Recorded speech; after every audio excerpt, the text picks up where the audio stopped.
Pandemi COVID-19 membuat pemerintah mengeluarkan kebijakan moda pembelajaran jarak jauh pada surat edarannya.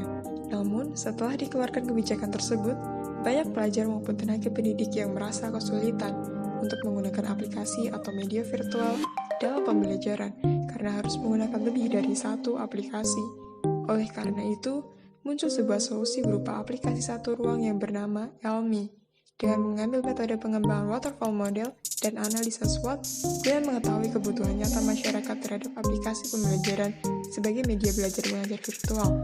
Aplikasi yang berisi bermacam fitur untuk pemenuhan kebutuhan pembelajaran ini diharapkan mampu menjadi sebuah solusi yang efektif bagi permasalahan pembelajaran jarak jauh yang menggandrungi masyarakat.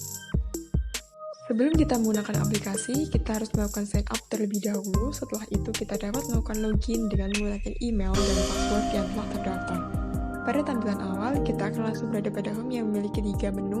Yang pertama, announcement, berisi pengumuman serta kegiatan terakhir dari kelas yang telah kita ikuti. Yang kedua, upcoming, berisi tugas-tugas yang akan datang serta tugas yang telah dikerjakan.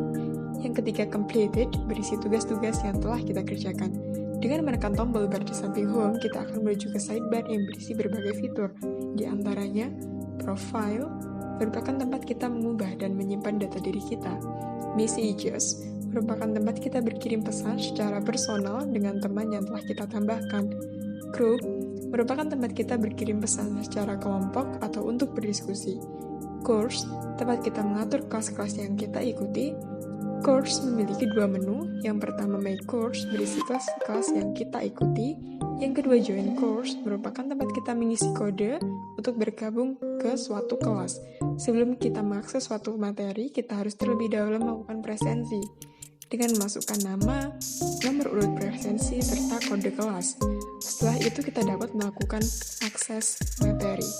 Terdapat berbagai bentuk materi yang dapat disajikan. Yang pertama, kita dapat membaca artikel. Yang kedua, kita dapat melihat video secara online maupun secara offline dengan mendownloadnya. Yang ketiga, kita dapat melakukan latihan dengan kuis. Terdapat 3 bentuk soal yang dapat disajikan, yaitu pilihan ganda klasik, soal menjodohkan jawaban, serta soal isian dengan teks, gambar, maupun video. Conference merupakan tempat kita melakukan pertemuan secara virtual. Kita dapat masukkan kode pertemuan ataupun langsung membuat pertemuan. Selanjutnya, schedule.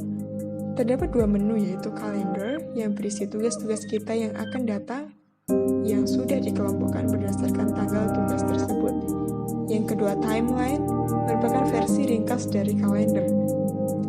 Setting berisi pengaturan aplikasi seperti notifikasi, suara, dan lain-lain.